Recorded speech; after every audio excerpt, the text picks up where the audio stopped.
Salam sejahtera Malaysia, denyut nadi suara rakyat bergema di channel ini.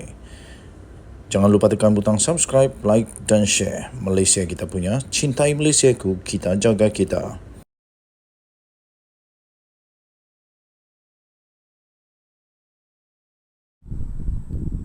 Salam sejahtera Malaysia, denyut nadi suara rakyat bergema di channel ini.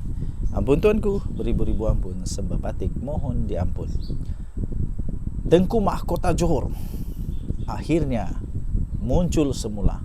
Akhirnya membuat satu lagi pengumuman yang pasti akan membuatkan rakyat Malaysia lebih bersemangat, lebih mau melihat supaya Malaysia semakin ke depan, semakin dihormati dan semakin menjadi kuat di rantau Asia Tenggara, Asia dan seluruh dunia lah. Okey, terbaru Baginda mengumumkan supaya memperkenalkan FFP di negara ini pada tahun depan. Itu kata Tengku Mahkota Johor. Tangkap layar komen TMJ terhadap hantaran kerjasama di antara KLCTFC dan Kadis CF. Pemilik Johor Darul Ta'zim Tunku Ismail Sultan Ibrahim sekali lagi mencadangkan kepada Persatuan Bola Sepak Malaysia FAM dan Liga Bola Sepak Malaysia MFL untuk mengimplementasikan peraturan Financial Fair Play FFP di negara ini tahun depan. Selain cadangan untuk pengurusan kewangan yang adil itu yang pernah disarankan beberapa tahun lalu, Tunku Mahkota Johor TMJ tersebut juga menyarankan supaya FM dan MFL mengutamakan pembangunan bakat di akar umbi pasukan bola sepak di negara ini. Katanya, kelab bola sepak di negara ini tetap perlu usahakan sendiri aspek lain, termasuk dana, pembangunan akar umbi dan infrastruktur. Baginda bertita PJ City, Petaling Jaya City, jalin kerjasama dengan Manchester City. Di mana PJ City pada hari ini, saya sudah bekerjasama dengan banyak kelab. Borussia Dortmund di Jerman, Juventus di Itali, City Group Valencia di Spanyol, dan Sapporo di Jepun. Baginda bertita lagi, tetapi kami hanya berkongsi kepakaran, pembangunan dan perancangan saja. Kelangsungan kelab, strategi komersial, duit, pembangunan akar umbi dan infrastruktur semua kena buat sendiri. Baginda juga turut bertita, tiada orang akan tolong kita. Sebab itu saya cadangkan tahun depan FAM dan MFL untuk melaksanakan peraturan Financial Fair Play dan setiap pasukan mesti ada program akar umbi wajib, tulisnya. Komen TMJ itu hadir di laman Instagram Bola Sepak Malaysia Football League berikutan kerjasama yang dijalinkan oleh Kuala Lumpur City FC dan kelab La Liga Spanyol Cadiz CF. Kata TMJ lagi, ia bertujuan untuk mengawal dan mendisiplinkan pasukan-pasukan berbelanja mengikut kemampuan masing-masing. Baginda bertita, jadi tiada lebihan perbelanjaan dan tak bayar gaji pemain. Demi kelab untuk bertahan lama, kerana tak semua kelab ada keistimewaan sapu duit kerajaan setiap tahun, tulisnya lagi. Denyut nadi suara rakyat bergema di channel ini. Setiap kali Tengku Mahkota Johor bersuara, saya excited. Setiap kali Tengku Mahkota Johor buat satu cadangan, saya sangat terasa kagum, respect dengan pandangan jauh daripada Tengku Mahkota Johor ini. Kita berharap seluruh pasukan bola sepak Malaysia akan menjadi seperti JDT satu hari nanti yang sangat-sangat maju. Kita jumpa lagi. Bye-bye. Salam sejahtera Malaysia, denyut nadi suara rakyat bergema di channel ini. Tak payah nak tunggu lama untuk Perdana Menteri jawab semua dakwaan yang salah daripada Muhyiddin Yassin. Kali ini Muhyiddin kantoi habislah kali ini. Kalau ada lagi nak percaya kepada Muhyiddin, memang yang betul-betul percaya, setia sungguh-sungguh kepada dia lah. Kerana dengan pendedahan bukti ini, saya pun tak tahu lagi lah kalau ada lagi orang percaya siapa yang salah, siapa benar, kita dah tahu. Ternyata kalau betul Perdana Menteri ini akan tunjukkan bukti ini, Muhyiddin rasanya susahlah kali ini. Felda punya peneroka pasti akan tahu siapa benar, siapa salah, siapa yang bohong, siapa yang munafik, siapa yang, sebab Muhyiddin pernah kata munafik. Nah, kita tengok siapa munafik. Ini dia, tuan-tuan dan puan-puan, kasih share kepada ramai-ramai biar semua tahu siapa betul, siapa salah. Jangan lupa, saya beritahu kamu, ini tolong share supaya semua orang tahu bahawa Perdana Menteri adalah ada bukti yang bakal membuat Muhyiddin menangis. Akhirnya Perdana Menteri menunjukkan bukti tanda tangan beliau, bahawa tanda tangan Anwar Ibrahim lah, bukan Muhyiddin punya tanda tangan. Bukti tanda tangan hapus hutang peneroka pada hari ini. Perdana Menteri Datuk Seri Anwar Ibrahim akan mengemukakan bukti bahawa beliaulah dan bukan Muhyiddin yang telah menandatangani dokumen bagi penghapusan hutang Felda, hutang peneroka Felda esok. Anwar berkata, Perdana Menteri kita, Perdana Menteri Malaysia Madani ini yang selalu dicakap macam-macam, akhirnya satu persatu dia buktikan. Satu persatu tentang judi. Mana Muhyiddin dulu kata nak saman, tak ada pun. Apabila Anwar Ibrahim Perdana Menteri keluarkan bukti, ada orang yang bukan Anwar Ibrahim yang keluarkan bukti, tapi ada seorang datang kepada SPRM membawa bukti, semua jadi senyap. Kali ini sekali lagi Anwar Ibrahim beri bukti. Dia kata saya boleh bawa, tak perlu tunggu 24 jam, dalam 12 jam saya boleh. Memang saya tanda tangan, kata Anwar Ibrahim pada 27 Jun yang lepas, kata Perdana Menteri kita ini. Mana nak letak muka Muhyiddin yang kata dia tanda tangan? Kenapa dia, bekas Perdana Menteri iaitu Tan Sri Mahyadin Mat Yassin tak buat kerja? Tak tahu, kata Anwar Ibrahim. Apa yang Mahyadin Mat Yassin buat waktu Perdana Menteri? Katanya kamu Muhyiddin cabar begitu. Baik, saya tunjuk bukti. Saya tanda tangan pelupusan hutang 990 juta, katanya. Dia kena minta maaf, kata Datuk Seri Anwar Ibrahim Perdana Menteri kepada media selepas beliau menghadiri majlis sambutan Ma'al Hijrah 1445 Hijriah perpaduan Tanjung Karang di Kampung Raja Musa di Tanjung Karang malam tadi. Okey, sekarang kita nak tengok Mahyadin Mat Yassin ada keberaniankah, dah telokkah nak minta maaf kepada Perdana Menteri? Dia dah terlajak perahu, kata macam-macam.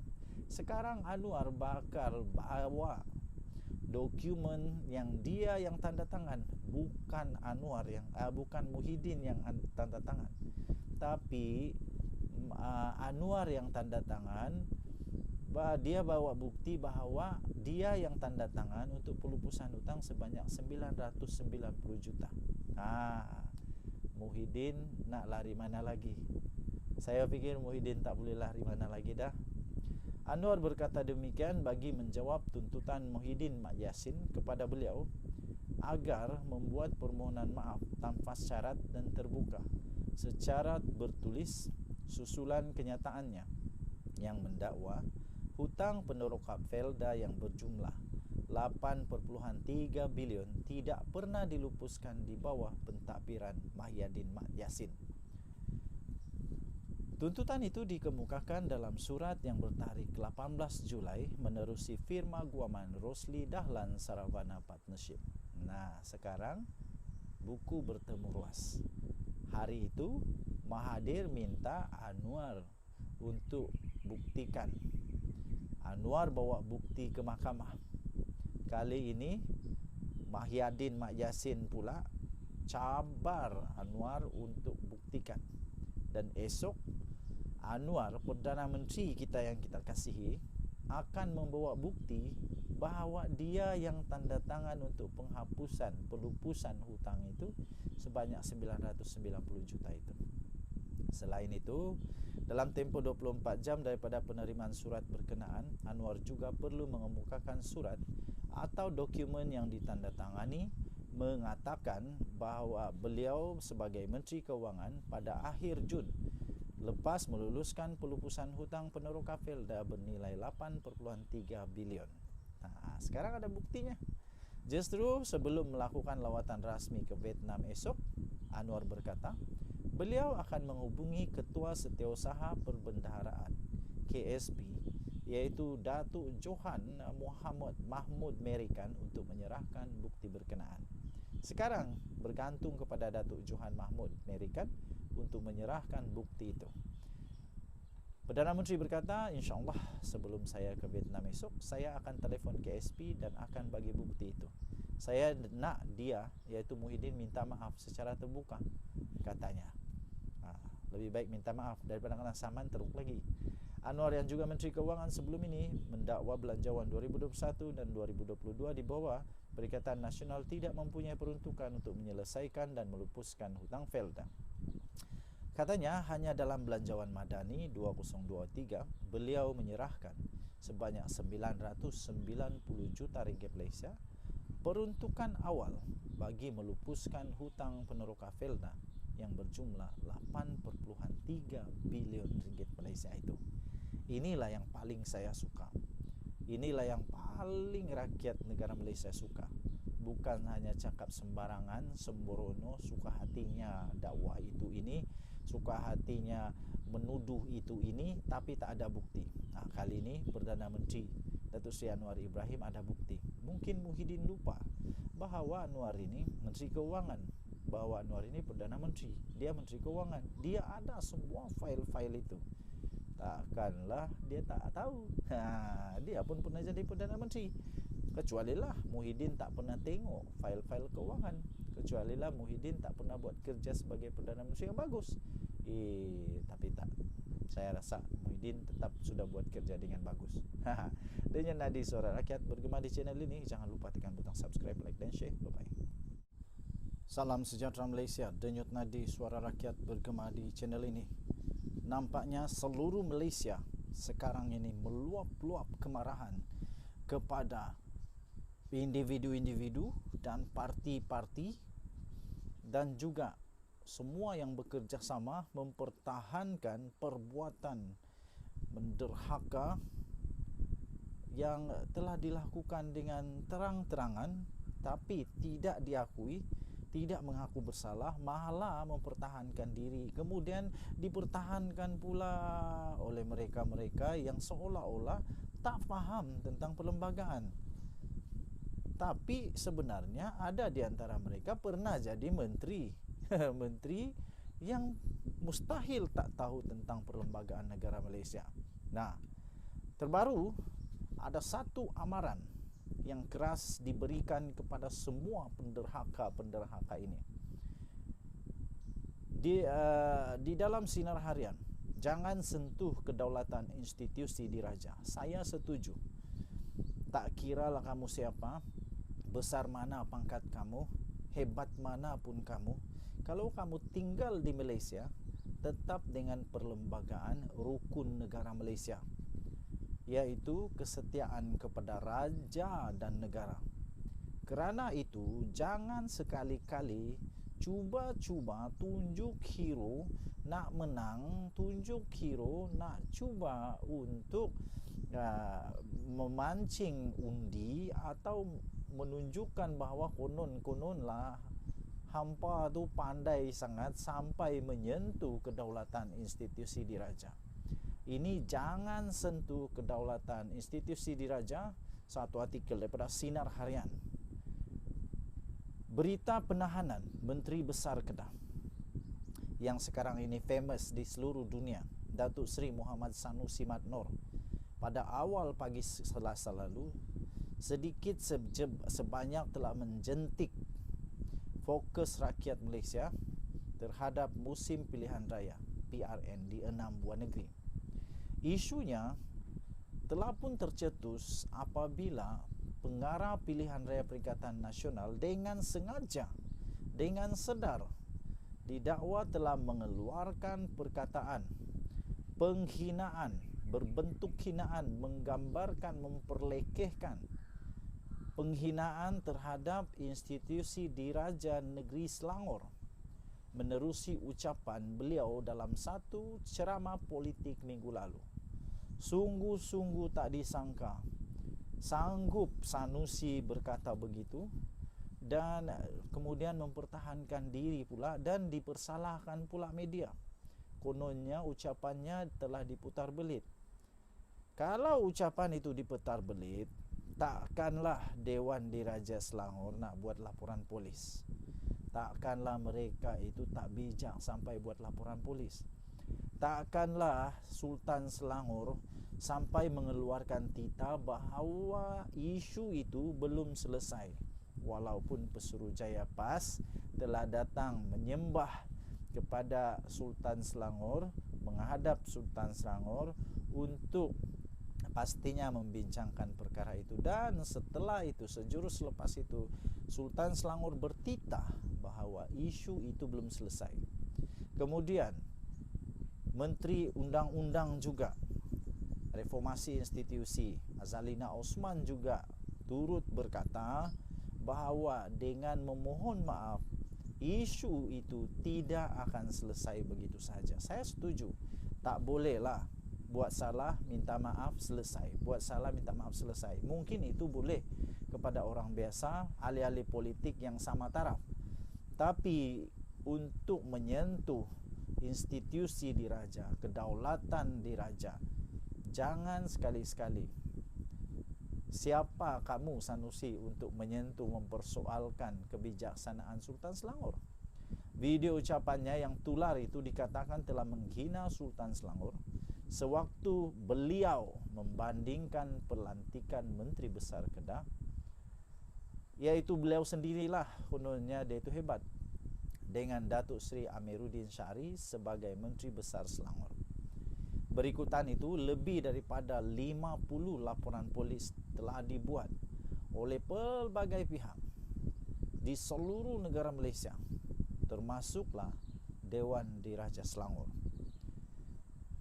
Laporan polis itu dibuat oleh pelbagai pihak sekaligus kertas siasatan terhadap Muhammad Sanusi telah dibuka berhubung dakwaan yang menyentuh isu 3R, agama, raja dan kaum atau bangsa, race. Sehari sebelum penahanan, satu titah daripada Sultan Selangor, Sultan Sarafuddin Idris Shah, bahawa perkara membabitkan Muhammad Sanusi yang didakwa menghina institusi Diraja Selangor belum selesai. Titah baginda yang dimuat naik di Facebook Royal Selangor Office, Selangor Royal Office itu ada menyatakan baginda telah berkenan untuk menerima menghadap Pesuruhjaya PAS Negeri Selangor, Datuk Dr. Ahmad Yunus Sariri dan Ketua Polis Selangor, Datuk Hussein Omar Khan di Istana Bukit Kayangan. Difahamkan pertemuan itu membincangkan kenyataan oleh Menteri Besar Kedah tersebut dalam satu ceramah di Selangor baru-baru ini yang dianggap telah menghina institusi Diraja Selangor. Kemuncak episod berlaku apabila Muhammad Sanusi 49 tahun hadir ke Mahkamah Session Selayang pada pagi Selasa dengan dua pertuduhan. Saya terkejut juga sebab pertuduhan pertama saya sudah agak, iaitu mengeluarkan kata-kata menghasut berhubung isu pelantikan Menteri Besar Selangor.